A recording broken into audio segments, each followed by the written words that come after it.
আমার ইমানদার ভাইরা, এই দুনিয়া থেকে যেই মানুষটা মৃত্যুবরণ করবে তার কাছে 60-70 বছরের জীবন কোন জীবন মনে হবে না। তার কাছে কি মনে হবে? এইটাও আল্লাহ কোরআনে বলে দিয়েছেন, সুবহানাল্লাহ। কোন মানুষ যখন মারা যাবে, আমরা যখন মারা যাব, আমি যখন মারা যাব, আমার মনে হবে দুনিয়াটা কেমন, কতটুকু সময় আমি বেঁচেছিলাম। এই 60 থেকে 70 বছরের জিন্দেগিটা আমার কাছে এত ছোট মনে হবে। আল্লাহ পাক বলতেছেন, কান্নাহুম ইয়াওমা ইয়ারাউনা লাম ইয়ালবাসু ইল্লা শিয়ানান আও দুহাহা।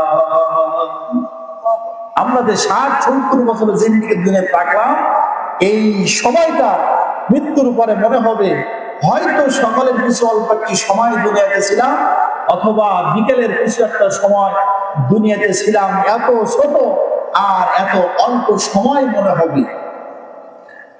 আমার ইমানদার ভাইরা, এই জন্য কোরআনুল কারীম যখন আপনি শুনবেন, আল্লাহর প্রশংসার পরে আল্লাহ কিয়ামতের কথা স্মরণ করে দিচ্ছেন, মওতের কথা স্মরণ করে দিচ্ছেন। কারণ হলো, কোন মানুষের অন্তরের ভিতরে, কোন মানুষের দিলের ভিতরে যখন মৃত্যুর স্মরণ এসে যাবে, ওই মানুষটা আল্লাহ ওয়ালা হইতে আর কোন ওয়াজ নসিহত লাগবে না। আমরা সূরা ফাতিহা শুরু করলাম, শুরু করার সঙ্গে সঙ্গে কিয়ামতের কথা আমাদেরকে স্মরণ করে দেয়। আমাদের সঙ্গে সকলেই পড়ুন, আলহামদুলিল্লাহি রাব্বিল আলামিন আর-রাহমানির রহিম মালিকি ইয়াউমিদ্দিন ইয়্যাকা না'বুদু ওয়া ইয়্যাকা নাস্তাঈন।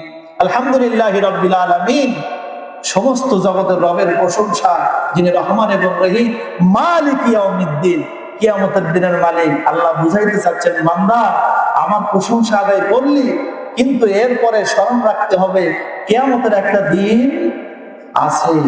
এজন্য মুহতারাম হাজিরিন, এই যে নবীজি আমার যেই জাহালাতপূর্ণ মানুষগুলিকে আইয়ামে জাহেলিয়াতের যুগে, এই বর্বর যুগের কঠিন হৃদয়ের মানুষগুলিকে সোনার মানুষে পরিণত করেছিলেন, মৃত্যুর কথা, কবরের কথা, হাসরের কথা, মিজানের কথা, আল্লাহর দরবারে উঠতে হবে, এই কথা বলি।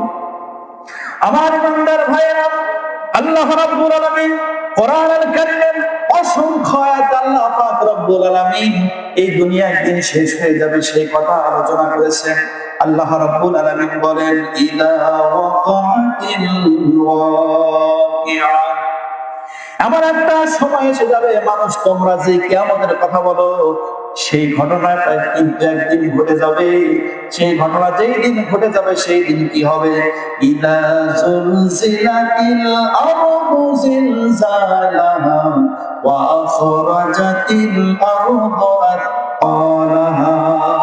সেই দিন জমিন কিন্তু কাঁপতে থাকবে, এই পৃথিবী লন্ডভন্ড হয়ে যাবে, এই পৃথিবীর আর কোনো কিছু অস্তিত্ব থাকবে না। আল্লাহ পাক পরতে পরতে এই কিয়ামতের কথা বলতেছেন, কারণ মানুষ তোমরা যেন ভালো হও, মানুষ তোমরা আমি আল্লাহ মুখী হও।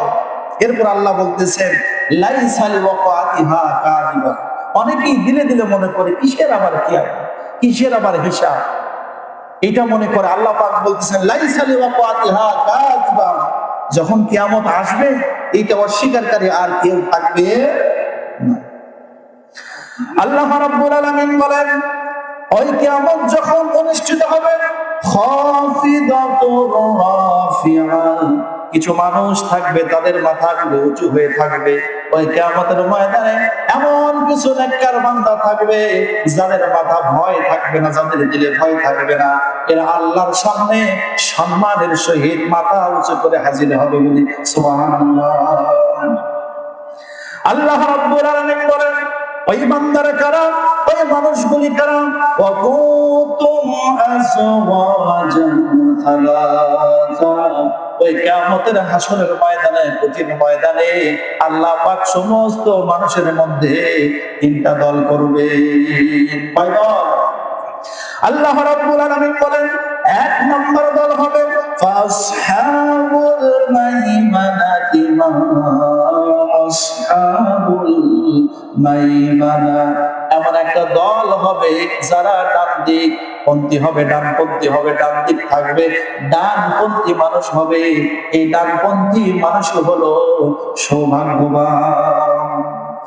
আল্লাহ রাব্বুল আলামিন বলেন, আর এক দল হবে বামপন্থী, ওয়াসহাবুল মাশআমাতি মা আসহাবুল মাশআমা, আরেকটি দল হবে বামপন্থী।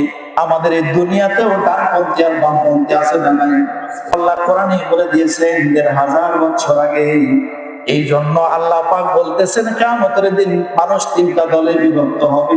এক দল হবে ডানপন্থী, আর এক দল হবে বামপন্থী, আর একটি দল হবে আল্লাহ রাব্বুল আলামিন বলেন ওয়াস-সাবিকুনাস সাবিকুন, আর একটা দল হবে যারা আল্লাহ রাব্বুল আলামিনের সরাসরি সামনে বসা থাকবে। একবার চিৎকার দিয়ে বলা যাবে না মারহাবা।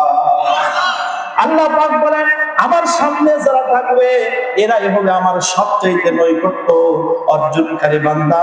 আল্লাহ পাক বলেন উলাইকাল মুকাররাবুন, এরা আমি আল্লাহর সবচেয়ে কাছাকাছি বান্দা হবে।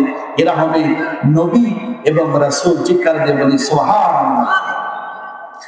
আল্লাহ রাব্বুল আলামিন বলেন, তোমরা কিয়ামতকে অস্বীকার করো, আমি আল্লাহর বিচারকে অস্বীকার করে মন চাহি জিন্দেগি যাপন করো, খাও দাও ফুর্তি করো, দুনিয়াটা মস্ত বড়, এমন করে যারা চলতেছো, ওই কিয়ামতের দিন আমি আল্লাহর সামনে তোমাদেরকে দাঁড়াইতে হবে।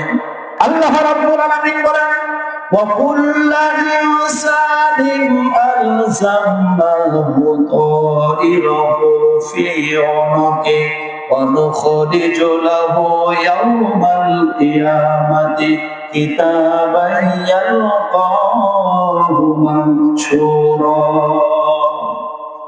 আল্লাহ পাক রব্বুল আলামিন বলেন, আমি প্রত্যেকটা মানুষের গলার ভিতরে একটা ফেরেশতা, কুদরতি রহমতের ফেরেশতা সিট করে দিয়েছি। এই ফেরেশতার মাধ্যমে বান্দার সকল আমলনামা আল্লাহর দরবারে সেই দিন হাজিরা করা হবে। যখন মানুষ কিয়ামতের ময়দানে আল্লাহর দরবারে উঠবে আর আমলনামা আল্লাহর সামনে পেশ করবে, মানুষ তখন হয়রান হয়ে যাবে। আল্লাহ রাব্বুল আলামিন ওই কিয়ামতের দিন যার যার আমলনামা হাতে দিয়ে বলবেন, ইকরা কিতাবাক কাফা বিনাফসিকা ইয়াওমা আলাইকা হাসিবা, পড়ো তোমার আমলনামা তুমিই পড়ো। আজকে তোমার আমলনামা তুমি পড়ার জন্যই, তোমার জন্য তুমি যথেষ্ট, আর কারো সাহায্য নিতে হবে, আর কারো সাহায্যের প্রয়োজন হবে না। সেই দিন মানুষ তাকিয়ে দেখবে, আহারে লা ইউগাদিরু সাগীরাতান ওয়ালা কাবীরাতান ইল্লা আহসাহা, আহারে এমন একটা হিসাব আমার সামনে তুলে দেওয়া হয়েছে, জীবনে যত ছোট ছোট কাজ করেছে আর বড় বড় কাজ করেছে, কোনো আমল আল্লাহ বাকি রাখেন নাই। আল্লাহ রাব্বুল আলামিন বলেন, ফামান ইয়া'মাল মিসকালা দাররাতিন খায়রান ইয়ারা ওয়া মান ইয়া'মাল মিসকালা দাররাতিন শাররান ইয়ারা। আহারে আল্লাহ পাক কত সুন্দর করে বান্দাকে বুঝাই দিতে চাচ্ছেন, বান্দারে কিয়ামতের দিন যারা পরিমাণ আমল কিন্তু আল্লাহ গোপন রাখবেন না, প্রকাশ করে দিবেন, আর যারা পরিমাণ খারাপ আমল আল্লাহ সেই দিন প্রকাশ করে দিবেন। সেই দিন বান্দা তার কিতাব দেখার পরে বলবেন, মালি হাদাল কিতাবুনা ইউগাদিরু সাগীরাতান ওয়ালা কাবীরাতান ইল্লা আহসাহা। আরে এই ছোট্ট আমল যাকে কোনো গুনাহ মনে করি না, এই ছোট্ট গুনাহটাও আছে, আর এত বড় গুনাহ আমি করছি।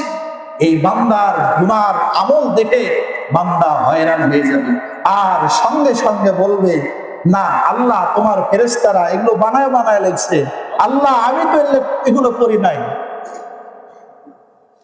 যারা দুনিয়াতে মিথ্যা কথা বলে, তারা কিয়ামতের দিন আল্লাহর সামনে দাঁড়িয়ে কি বলবে?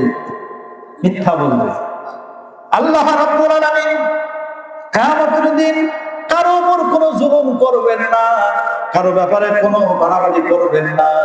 আল্লাহ পাক সেই দিন সব চাইতে ন্যায় বিচার করবেন। আল্লাহ পাক বলেন, আলাইসাল্লাহু বিআহকামিল হাকিমিন। আছে কি কেউ আমার চাইতে ন্যায় বিচারক? আমি হচ্ছে সকল বিচারকের মহান বিচারক। বলি সুবহান।